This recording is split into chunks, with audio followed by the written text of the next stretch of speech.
we have to show the young people and the parents, this trade is not going anywhere. And there are some very high earning folks in the trades. And I think the younger we can get the people to see that this is an option.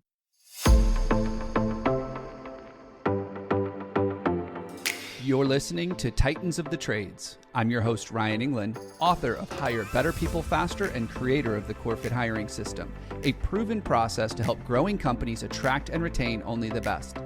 I'm on a mission to revolutionize the perception of the trades and elevate it to new heights. After growing up in a blue-collar family, my passion for making the trades cool again runs deep. If you're a titan in the industry and want to be on my show, stick around until the end and I'll reveal how you can be my next guest.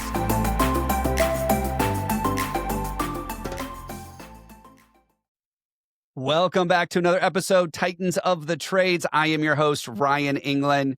And today's episode, I get to sit down with a plumber who started a business, who then franchised. So he took multiple steps to get where he's at. Now he's the brand president of Z Plumberz, plumbing company that he founded, started to franchise, and eventually was able to step into the brand president role and now just focus on growth for the organization. One of the biggest challenges we hear, and we're going to talk about this today, is how do you get out of the field and be able to focus on the business? What are some traps you have to put into place? What are some things he did to make that happen? As I meet with Matt O'Rourke of Z Plumberz. Matt, welcome to the show. I appreciate you having me on, Ryan. You've got an interesting story. You weren't just the plumber that decided to start a plumbing company. You're the plumbing company owner that decided to franchise. That's right. And so you went that next level. And so tell me a little bit about the thought process that was in that, because I know so many people that have made the decision to start a plumbing company and they're just struggling just to keep things going. And you're like, hey, let's go do this 25 times. You're right. So, yeah. I don't know. I've always had the vision of being the largest plumber in the world. And many people tell me you think too big, but I just can't help myself, I guess. I also feel like I was very fortunate the way I was able to start to grow the business from the beginning. I developed very strong relationships in the trade locally here in Metro Detroit. And a lot of those people or plumbers became friends. And then as I started the business, they're like, we're going to come work for you. So I think what happened naturally for me, very fortunately, it forced me out of a truck and start working on the business. Quite literally, not in it. And I do feel like that's where a lot of folks get stuck, or at least tradespeople. And then through that process, we were growing rapidly, and I started to take my best plumbers. And as we opened another branch or location, I naturally put them in the general manager role. Started to realize I had not trained them to do that. I took my best plumbers and put them in positions that we didn't train for. And that was like probably the first wake up call of, hey, this isn't going to work. And then through that process, I happened to be golfing one day, and I was I wouldn't say quite as much complaining as presenting my frustrations to the group. And one of them just happened to be a franchise attorney. And then he's like, you really should look at franchising. And that's when I started really looking into the franchise model. And there were a number of factors. I mean, I think the ownership piece, gave me another opportunity to present to our plumbers and say, hey, look, if you want to be an owner, let's do it together. Because I recruit all the time. Like I try to say, half hour to an hour a day, I just go start looking. And I started to see a lot of resumes where a plumber was very technically competent, went off into business on their own. And now 2, 3, 4 years later, they're looking for a position or a job again. Yeah. And that was like an aha moment for me.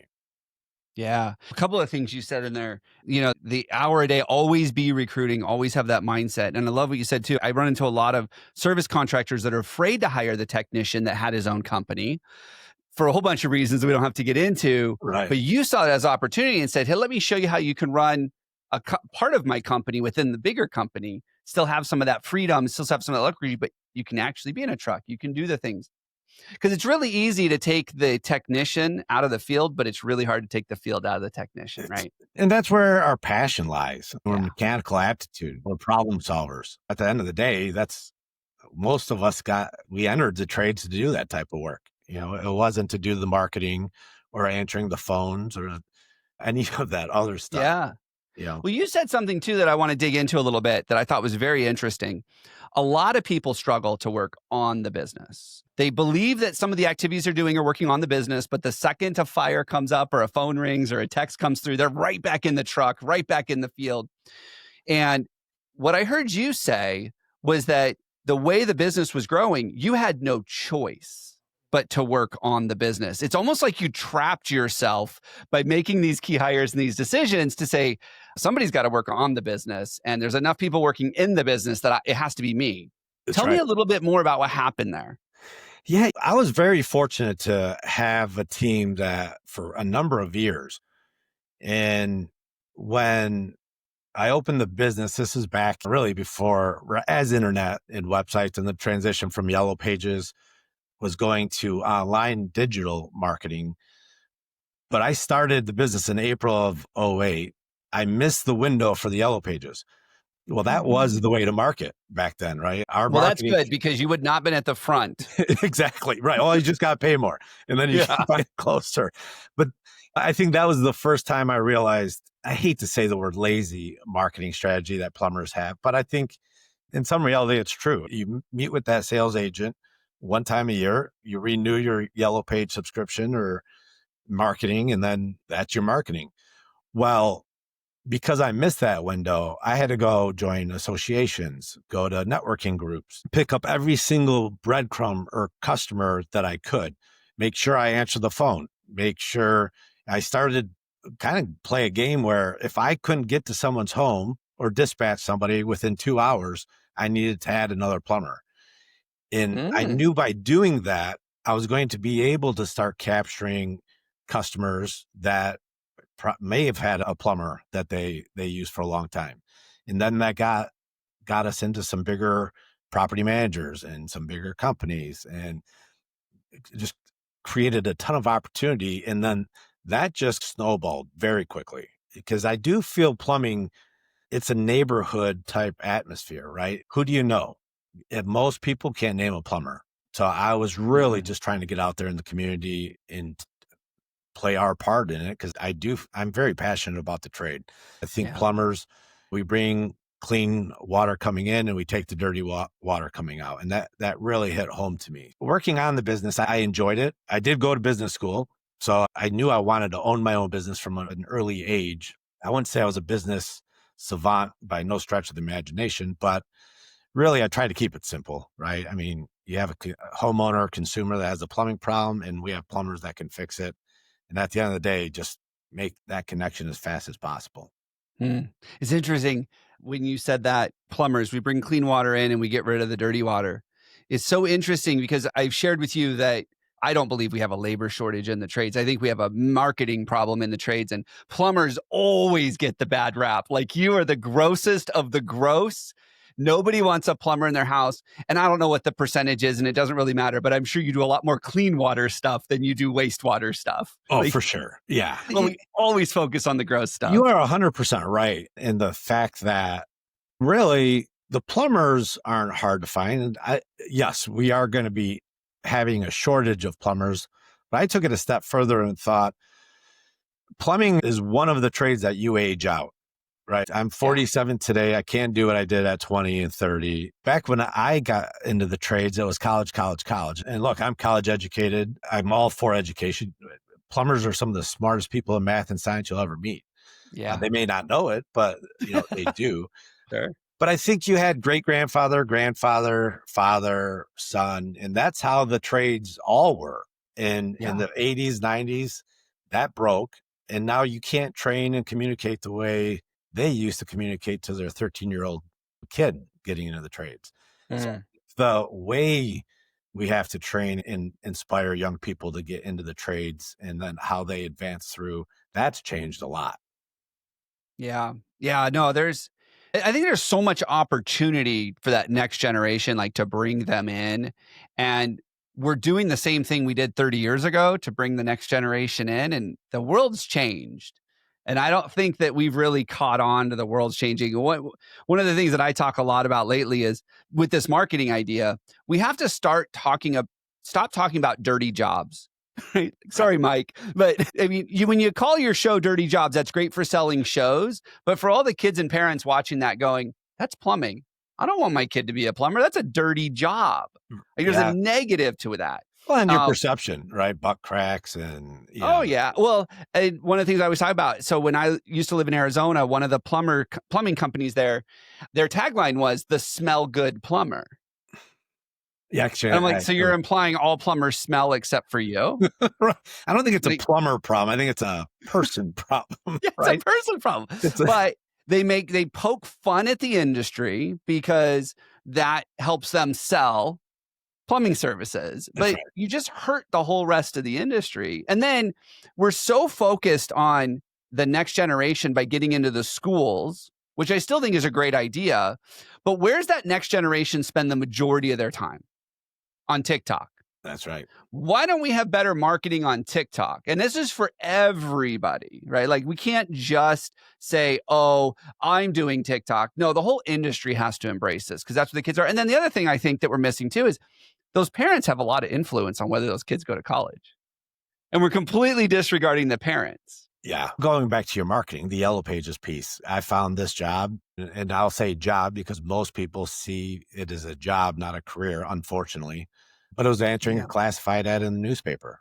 That was the marketing to recruit back then.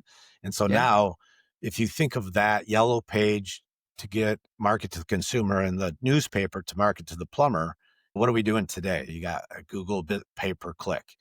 And then to your point, you have TikTok and all of that. But you mentioned the plumber.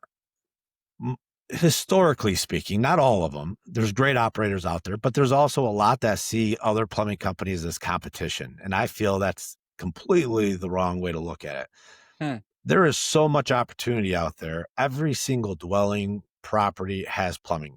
When you see these, I was at the PHCC conference last week and they did a video of a water heater manufacturer. I think, Ryan, that's the first time I realized when I toured a plant and seeing just how many water heaters are being produced daily. There is so much work out there. We can have another 1,000 plumbing companies and still have work if we do it the right way.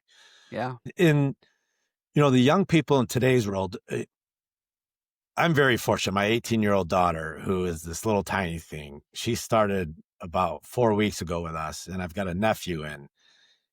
And to see them wanting to follow our footsteps, because it's as dirty as you want to make it. Yes, there are things, crawl spaces that aren't great, but I was in nursing school for a year. I'd tell you that's way dirtier than what we do day in, day out in the trade.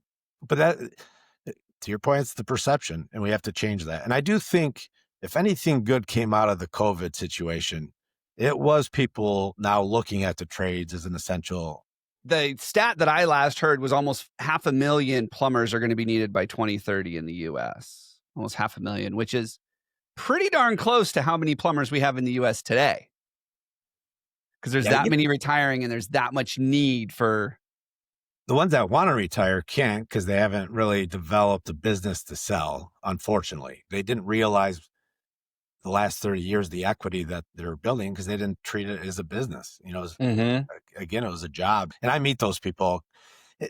As a trade, we have to do a lot. We got tremendous opportunity to bring young people into the industry. We don't really have the curriculum set up and standardized across the country, which makes it difficult, especially in the franchising model. We have a full training center up here in Metro Detroit, but a lot of what we can do here doesn't relate, or that's not the right word, doesn't transfer into the other states. So I think we got an issue there that we really should be addressing here soon. And how can we, the right way, get the young people into the industry, train them, and then build a workforce? Because we're going to fall behind for sure if we don't do that soon. Yeah, and I agree. And I know that there's some people out there, Skills USA is working on this. Like, there are some groups that are working with this with the high schools. But I think we're all going to have to come together. We're all going to have to do a little bit of our part. We can't just turn a blind eye and go, well, it's their job to do it, because that's what we do.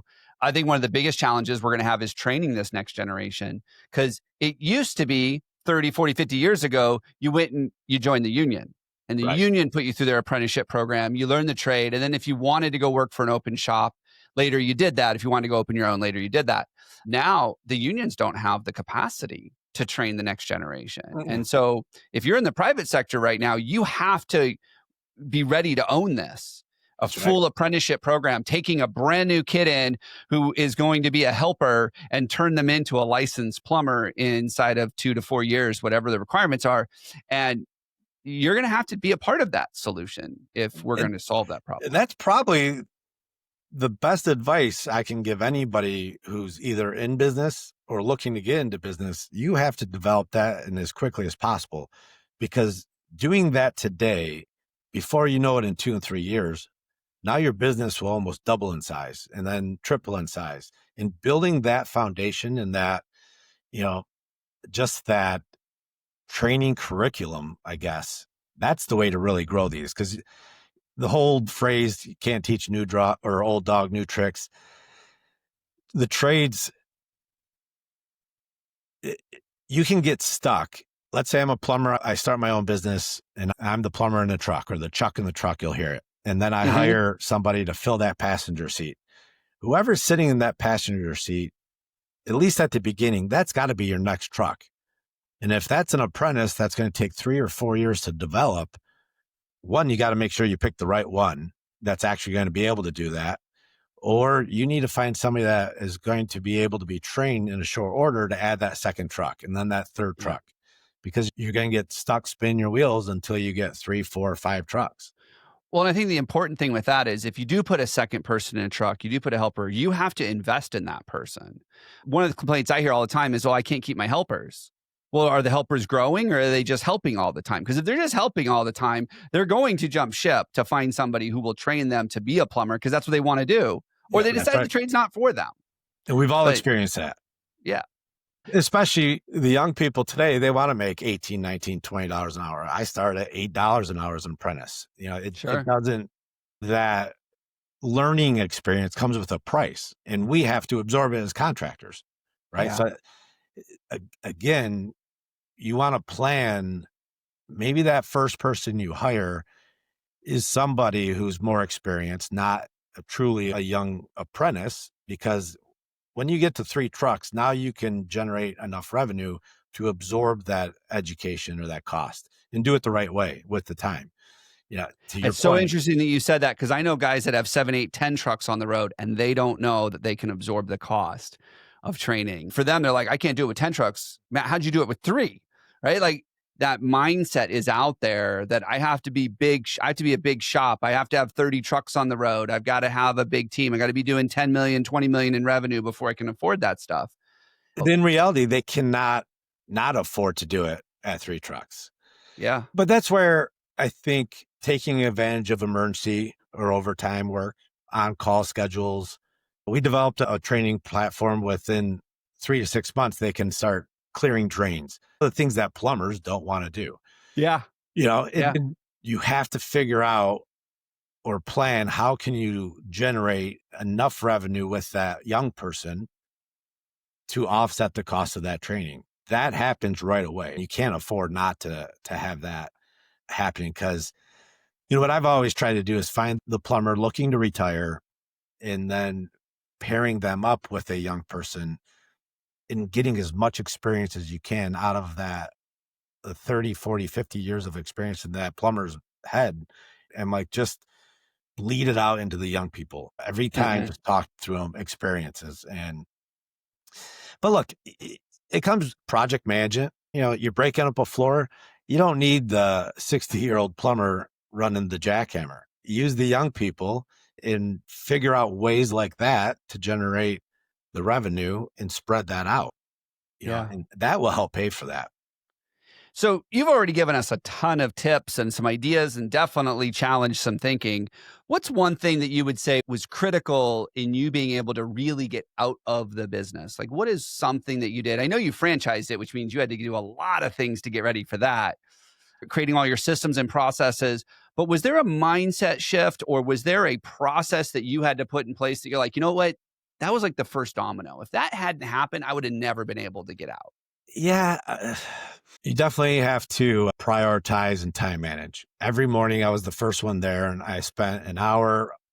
I usually get more done between 5 in the morning and 7 in the morning than the rest of the day. So I think you have to do that. And I'm a firm believer leading by example. Get out there, do the ride alongs, trust but verify.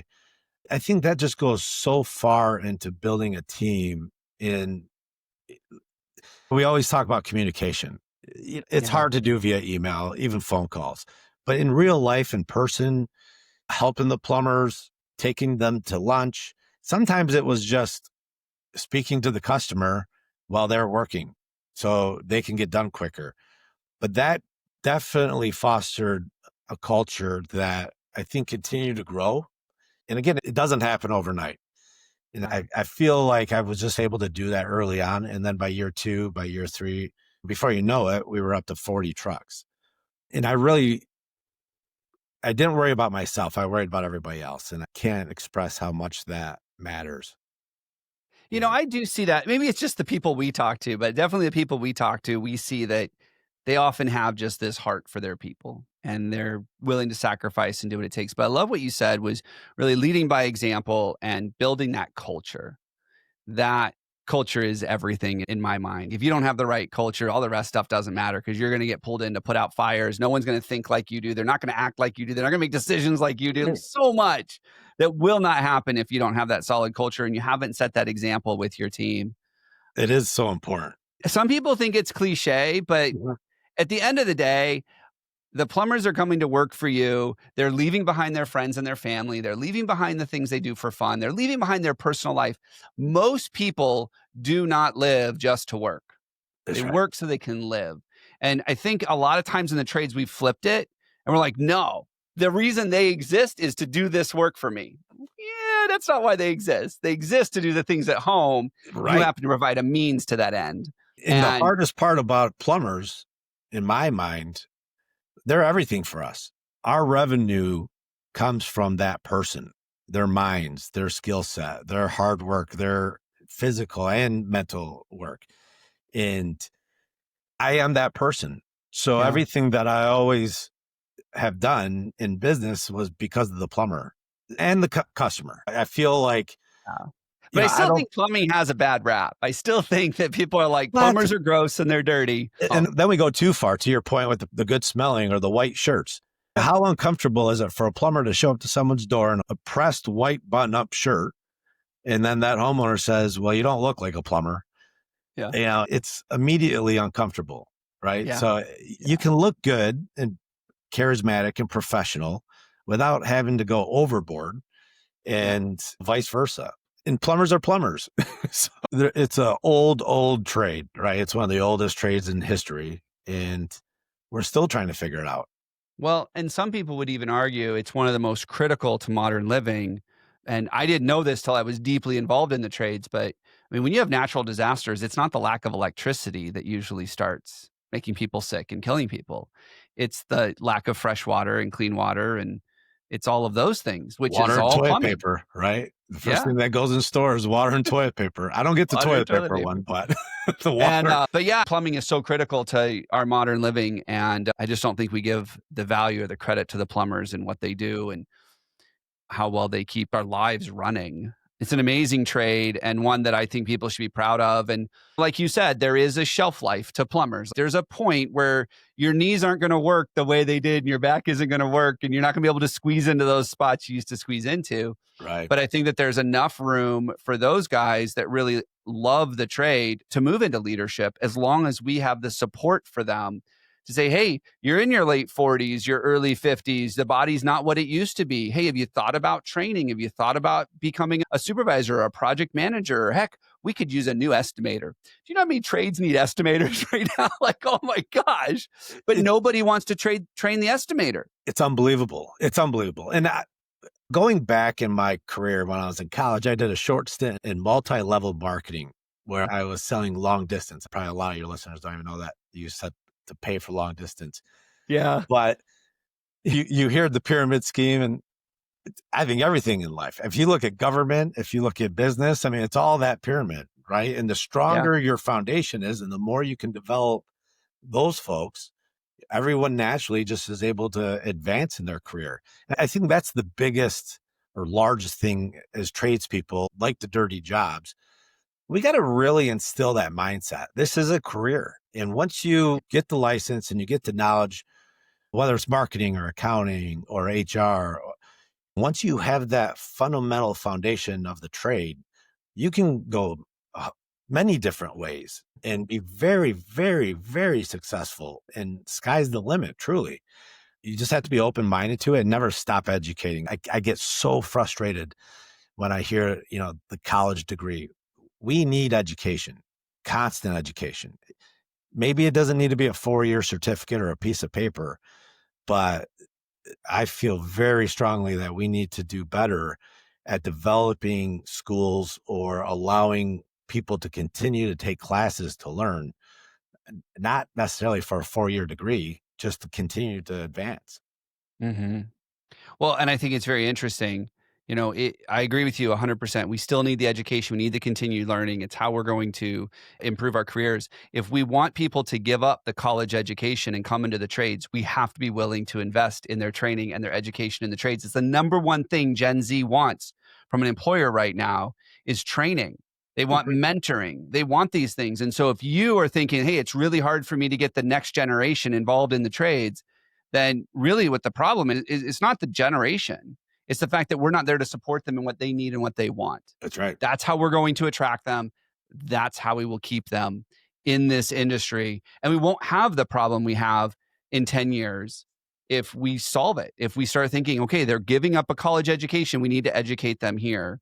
And we need to stop waiting for the other guy to do it. 100%. And that's like that anywhere any big business or banking industry, healthcare, they don't see it like we see it in the trades. It's always like competitor, Yeah. Matt Plumber, John Plumber, Joe Plumber, don't go there. He's not good.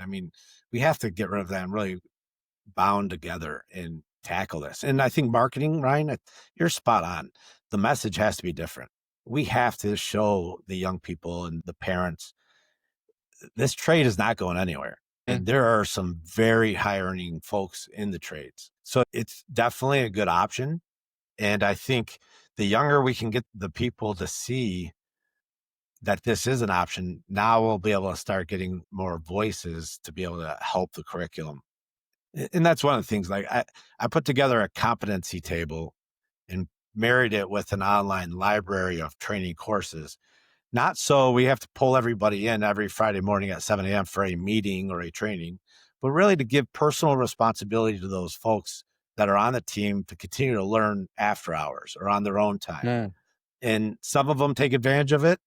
Some of them don't, but that will start to help the business owners see, who truly is a field supervisor or an estimator or a service manager, and start working on that structure now. It's never too early to start. Yeah, absolutely. Well, hey, Matt, this has been amazing. We could probably talk about this for hours. Oh, for sure. And it's going to take more than just a 30-minute podcast to really impact the industry in a way that prevents meaningful change. But I think if we do a little bit at a time and we create opportunities for others to grow, we will make it happen. So, Matt, how do people learn more about what you're up to at Z Plumberz? How do they get a hold of you? Like, what's the best way for them to go, hey, this Matt guy's got it. He gets it. I want to learn more. I appreciate that. I'm on all the social media platforms, LinkedIn, zplumbers.com is a good way. And I'm looking to build a network throughout the industry, regardless if you're a franchisee or just another plumbing contractor or a plumber coming up through the trades. I feel like there is so much opportunity out there for all of us, and just share ideas, come together, because I think we're at that point we can do a lot of great things. So LinkedIn is a great way. Connect and message me there, or shoot me an email at matt.o'rourke@zplumbers.com. And I'd love to connect and spend some time with everyone. Awesome.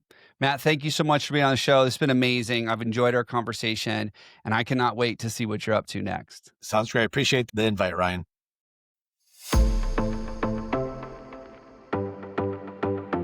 Ryan England here. Thank you so much for listening to Titans of the Trades. If you're a titan in the construction, manufacturing, or skilled trades industry and would like to be a guest on my show, please visit podcast.corematters.com. If you found value in this interview, would you share this episode on social media? Just do a quick screenshot on your phone and share it with a friend or post it on social. And if you know someone that would be a great guest, tag them on social media to let them know about the show and include the hashtag Titans of the Trades. I love seeing your posts and guest suggestions. We are regularly putting out new episodes and content. To make sure you don't miss any episodes, click the subscribe button. Your thumbs up, ratings, and reviews go a long way to help promote the show and get me one step closer to solving the labor crisis facing the industry. Want to know more about how we're doing that? Go to our website or follow me on LinkedIn. Thanks for listening.